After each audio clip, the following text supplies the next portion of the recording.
Welcome back to the Watchmen Brief. This is R.C. Williams. We are live at AmFest 2025. We're on Media Row at the Phoenix Convention Center in Phoenix, Arizona. I want to welcome now to the Watchmen Brief, Austin Strader from LifeWise Academy. Good morning, sir. Good morning, RC. How are you?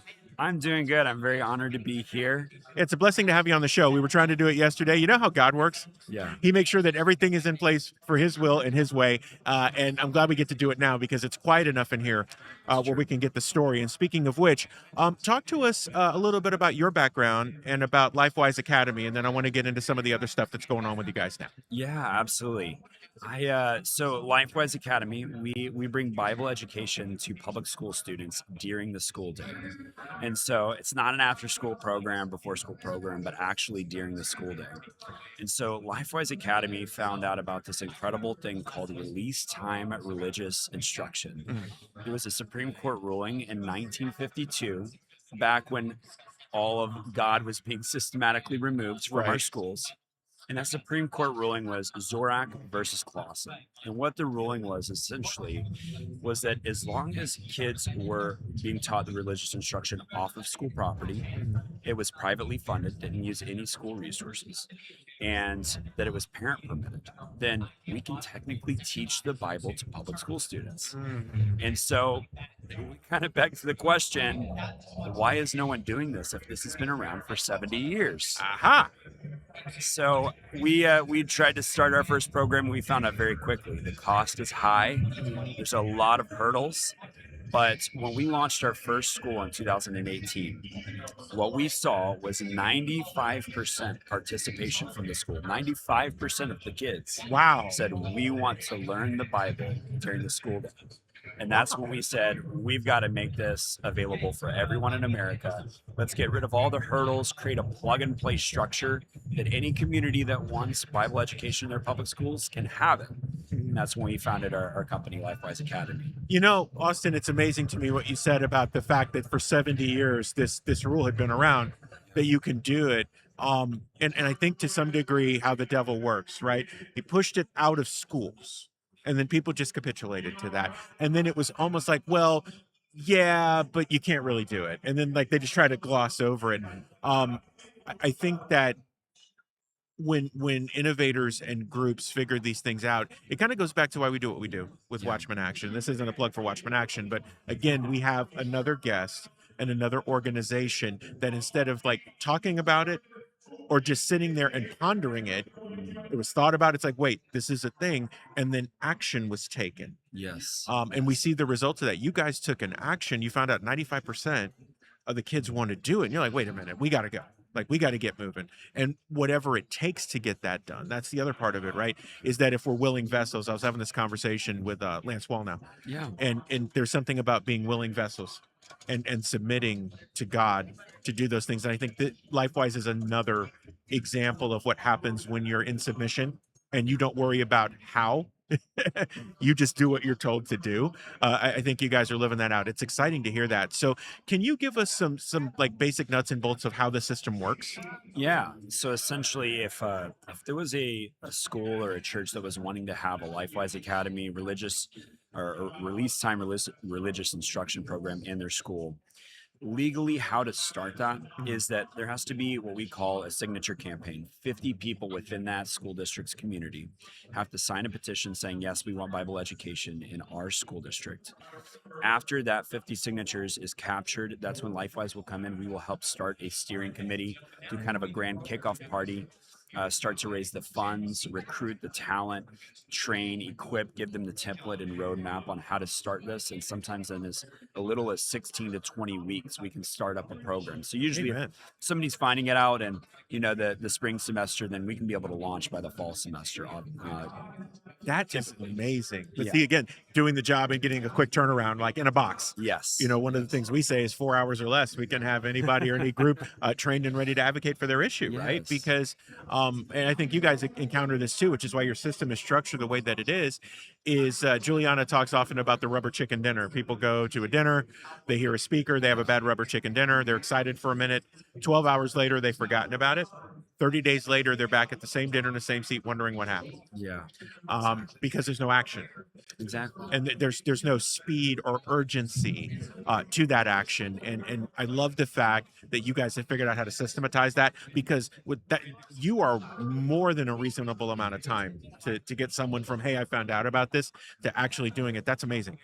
Um, so talk to me about some of the stuff that's going on with you guys. I know that there's been some legal stuff that's going on. So let's talk a bit about that and the other things that are going on with LifeWise. Then we'll get into how people can help you. Yeah, absolutely. So in Everett, Washington, we launched a program, Mhm. Blue State. Uh-huh. We launched a program in Everett, Washington, and it's been going really well. There's been a great impact with the families and the students, and unfortunately, the school board has started to push back and single out our group. Hmm. And we felt singled out, and so we asked. We feel like we're being singled out. They started making us do so many things that other programs in that school district weren't having to do. They were making us sign weekly permission slips. They were starting to say that, put a lot of different rules and sanctions on what we were doing to make it almost impossible to have it. But the one thing that stuck out to me to the most was when the kids come back from the LifeWise program, they said that our students have whatever materials they have to put in a closed, sealed envelope before coming back to school. What? So, to paint the picture, the kids are coming back with a Bible. They're coming back with a Christian coloring sheet that's from their lesson. So you're telling me that the kids coming to school have to literally seal up their Bible as if that's somehow going to infect the other students?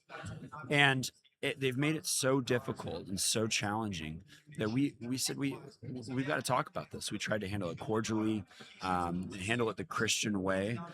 We even partnered with First Liberty for them to send a letter to say this is legal. This is a Supreme Court ruling, and we don't deserve to be treated this way. But they dug their heels in, and a school board member literally called us neo-Nazi, fascist, Christian nationalist. And he said, and I want to make it abundantly clear, I have amnesty towards LifeWise. And if that isn't discrimination at its finest, Wow. I mean, what are we talking about? So that's when we came together with wise counsel and said, this isn't just us taking a stand for LifeWise. This is taking a stand for all of the parents and students that want this education. Hmm. And more importantly, if we don't stand up here, what's going to happen with the rest of the nation, with Right. other programs like ours, or with our programs all across the states? So we decided to file a lawsuit 2 days ago that Mhm. is now in action, and Amen. we stood up a religious stand for religious freedom fund. And Kelly Shackelford and his team are going to do a great job, as they always do. Kelly's so good. They're so good. But it's unfortunate. But what I will say, even with that bad, Mhm. we started with one school in 2018. We had 2 or 3 more schools launch over a 1 or 2 period. We did inner city programs; they worked. We Yes. did suburban and rural situations; they worked. We've gone from, hey, we'll bring them out of the school to a church; it works. We'll bring them out of the school into a YMCA; it worked. Oh, we need a bus. Guess what? Kids are taking buses. 80% of our programs use buses. We figured out all of the little nuts and bolts, and that's when we said we want to be in 25 schools Mhm. by 2025. And by God's favor, we were in 1,300 schools Whoa. right now. 1,300, and we have over or just around 60,000 students. And if that's not the favor of God, Yes. I don't know what is. And what it tells me is that there is a true hunger in our nation to return to our roots. This is the one thing that is bringing hope to these children's lives in the midst of all-time highs with suicide and depression. Right. There is only one answer, and his name is Jesus. Amen. And these kids want it. And a lot of our programs, I know that one school I told you had 95% Yes. participation. Right now, our national average for those 1,300 schools is 50%. 50%. If you can wrap your brain around that for a moment. It's amazing to me that people think on the surface, right? Even at this event, right? There's the speakers and there's the main stage and everything like that. But what's happening at this event in the fellowship of people and connections like this, we see even here a hunger. There are young people here who are hungry to know Jesus. Yes. They want to know God. Young people in schools. And you would think, oh, no, come on, it's school. They don't want to do that. But when you actually ask the question or you pose the opportunity, it's amazing what happens. There's a giant delta between what mainstreaming of anything will want you to believe and what's actually happening. Yeah. And I shared that on social media this weekend. I said, what people think is happening here versus what's actually happening here, two vastly different things. This event is not just the main stage. Yes. There's so many other things going on here that are so good. There's so many connections being made. There's so many organizations getting opportunities. There are people sharing incredible testimonies. And I think when I say that, because for you guys, you have this opportunity to witness, and then the kids, you're building this foundation, whereas they otherwise wouldn't get it to do it, and they're hungry for it. And that's exciting and invigorating for me. Anytime I'm around young folks, I'm like, man, I feel reinvigorated. Even Yeah. our church, we attend a house church in Central Florida, and it's mostly young people. And I continue to be floored by their enthusiasm and their curiosity Yeah. and their tenacity and just their love. They're just like, man, this is so good. Like, tell us something, show us something, and let's talk about Jesus. Let's talk about the Bible. And so it's so good to see that. Austin, how can people support LifeWise? We're focused when we have guests on, because it doesn't matter if you're in a silo, you're not helping anybody. And we're more concerned about the folks who come on the show who are doing these great things, that people know how they can actually support them, so you Yeah. guys can grow, because then the blessing is 100-fold Yeah. for everybody. So how can people support you guys? What do you need? What's going on in 2026? Let people know how they can help. Yeah, absolutely. Well, RC, the greatest way that we can see this grow is by amplifying the voice of what is happening. I mean, you didn't know about release time before this I conversation. did not, sir. No. And so, simply put, right now the biggest thing and the barrier for us is just people simply knowing about it. So we need people to tell their friends, their family, their churches, their pastors, their school board members that this exists.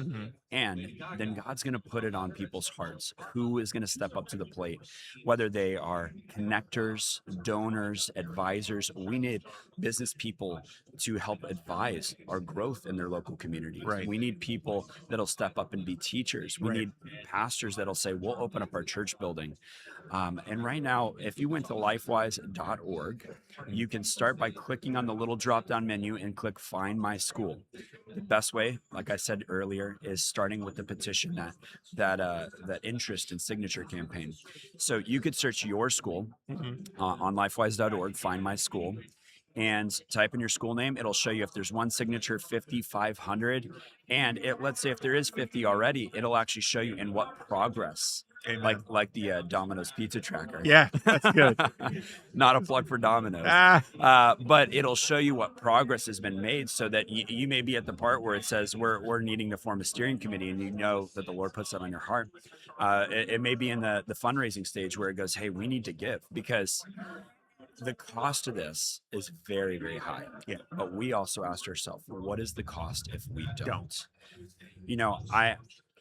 One of the most surprising things to me is there's 50 million students in our nation that attend public schools. 40 million of those, so 80%, have never stepped foot in a church. So when I joined this mission, and I've been a part of LifeWise for the last 3 years, just joined staff this last summer. When I heard that, I said, this is the single greatest opportunity to reach unchurched, unwitnessed to, and specifically children. Amen. And that's why my heart is just bursting at the seams about this cause. And so they can go to lifewise.org. They can give. We need a lot.